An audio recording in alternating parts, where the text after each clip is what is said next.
We are in Merida. It is 33 degrees Celsius here right now, quite warm. Don't mind the sweat mustache. Anyways, a lot of progress has been made since we were last here in July. And let's go in, take a look at what we have done. First things first, take a look up. We have a glorious, glorious arched ceiling here. And we have this detailing for the first half of this two-story entryway. And then we have the mezzanine that's been built now. So Luis creatively found a solution so that we wouldn't enter into the neighbors' walls, because all the buildings are very, very close together, if not sharing walls. So he found a creative solution, and that is to build these posts internally so that we could rebuild the mezzanine more securely as the whole thing was collapsing over time. So I'm really loving this addition and these details as we enter the co-working space here. Now, let's move along and admire this beautiful curved wall. This is the bathroom. So it's two toilets that have a sink right here in the middle, and then two doors that go this way. Here you can see this beautiful little pink patch. This is chukum. This is something that is local to here. Is concrete mixed with natural pigmentation, and it comes in different colors, and this is a trial patch of one that has a really nice kind of pink hue to it. Really beautiful pigmented concrete that will be covering all the walls. We're gonna go upstairs, these beautiful floating stairs. So these were built by Luis. I didn't think that we would end up with gorgeous floating stairs, but he found a way to make it happen. So I'm really happy with these. And they actually go up in the opposite direction that the original stairs went in. The original ones went up this way. But to make good use of the space upstairs and to have a good separation between public and private space, the architects decided to reorient the stairs in this direction. So let's go up and check it out. As we come up the stairs, we can see that it's getting much brighter, and that's because up here we have a gorgeous light tunnel that has been built to allow in more natural light. And then we come here, and there will be double doors, and then we go in to the big boardroom. So this is the big boardroom here. There'll be a monitor over here, and then we have, because we have an emphasis on passive cooling, we have built a window up here. Over here, we're going to build a wall here with a window that opens up, and then you can see down into this co-working space below. So that is the boardroom. It should be able to fit probably a 6-top table. We could probably squeeze in 8 people in here maybe, but pretty spacious meeting room for all those important work meetings that people need to have. All right, moving into this space here. This is sort of a flex space right now. We'll probably just have like a little living area here, 2 armchairs, a little coffee table, place to hang out and just have a break from that super tense meeting you were just in. And from this space here, we actually move into a private area. So very private area. There's gonna be a door here, a locked door, and this is a unit. So come into here, and this is the entryway.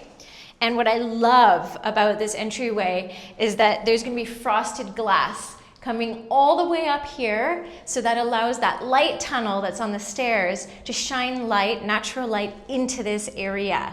So again, I love the creative thought that the architects have with respect to natural lighting, not allowing too much in or too much heat in, and then counterbalancing that with passive cooling. So everywhere where you let light in, it's not going to be too hot, and then you have little ventilation spots where the hot air can go out. Another super cool thing about this building is that it is facing north, and north-facing buildings bring in the Gulf wind, and that wind passes through the entire structure all the way. So the actual orientation of this building is designed for passive cooling.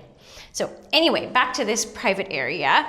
We're gonna have a little ottoman, a little maybe console table with some storage here, and then you hang a left into your private bathroom. And the private bathroom It's pretty small, but it has crazy high ceilings. Come in and see. So the sink is gonna be here, the toilet's gonna be here, and then the shower is gonna be here. And inside the shower, there's this awesome element whereby there is a rectangle going straight up to the sky. So then during rainy season, when the monsoons come through, all of this will be open and it can rain straight into the shower. Kind of a fun combination between indoor and outdoor space. All right, now we go into the bedroom. I'm just gonna give it a little push. There we go. Into the bedroom, made for short people. I'm 5'3" and I fit through perfectly. If you're 6 feet tall, you might have to duck a little. And here we are in the master bedroom. Master bedroom's pretty large. Beautiful original floors. There seems to be a pink and green theme here when we unearthed all the tiles and found lots of different patterns, but the color theme seems to be pink and green. Over here, you can see this gorgeous cinder block window. And the funny thing about these is that because these face the neighbors, there is legislation around privacy that prevents windows on these sides of the building. So now that these buildings are separately owned, they used to be owned by one family, because they're now separately owned, the neighbors are like, well, we don't want you looking in our space. Fair enough. They blocked it off. So this is going to actually end up being a feature for the head of the bed, which is over here. So you're going to have a big king-size bed right here. And then we'll put frosted glass on the other window, just anticipating the fact that the neighbors might eventually have a problem with this window. And then over here, on this side, we have a beautiful old closet with a mirror. We're going to keep this and then put a little mini kitchen inside with a mini fridge, probably microwave, coffee maker, that kind of thing. And then symmetrically on the other side, we'll build a closet. So that'll be really nice. Ooh, and I'm loving the breeze that is coming through here right now. So then, I won't go out because it's still a construction zone. We have a very, very big patio. And this is the private patio for this unit. And that looks onto the other side of the property, which is where the casita is, the 2-story casita. And whilst we don't have very many of our own plants in this place, we do definitely benefit from the shade and the fruit of the neighbors' plants and trees. So they have a gorgeous palm here, and then over there is a pomelo tree that is just heavy with pomelo grapefruit right now. All right, let's go downstairs and see the rest of the co-working. So follow me as I hop down the stairs, and I'm only hopping because there are a lot of mosquitoes right now. Okay, let's go down. There will be a banister or beautiful vertical rails here. We'll see what we can afford. Okay, so I want you to take a look at this right here. This is an original doorway that Arquilat, my architects, Mariana and Luis and Edgar, decided to re-expose. It had been covered for many, many years by a previous renovation, and they've really brought the attention back onto this doorway, this feature that I love so much. So I'm really thankful that they put attention on maintaining history as much as possible, and then modernizing it and building a contemporary design around the historical elements. This is going to be a little sort of cafe restaurant area, self-service coffee, tea, cold drinks, ice, probably over in this section over here. This archway is the kitchen, and this archway is the corridor to the back of the building. And then over here, there's going to be seating. So, 4 top tables, and then hopefully a little bit of detailing in the walls to continue the arched themes that we have through the doorways. It's a pretty wide corridor, and so we do want to use this space again eventually because it's a co-working. We want to have lots of different seating options for people. So along this corridor, we'll probably add some seating over here so that people can face each other or work individually on their computers right here. And then we'll add in some more arched details onto this wall. And then over here, we have another entry into the kitchen. So the kitchen is kind of like long and skinny, and it used to actually have a bathroom on the other side of this opening over here.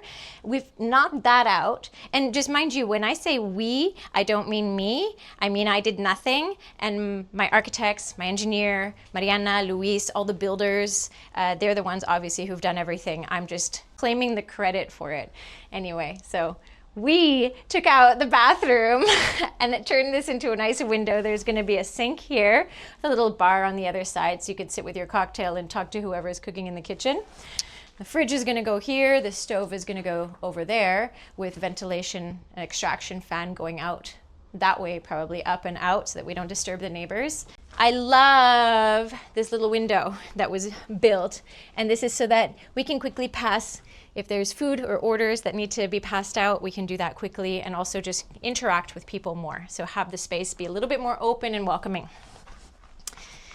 All right, let's head to the back and see the casita now. Super exciting, totally different design, but a lot of continuity throughout.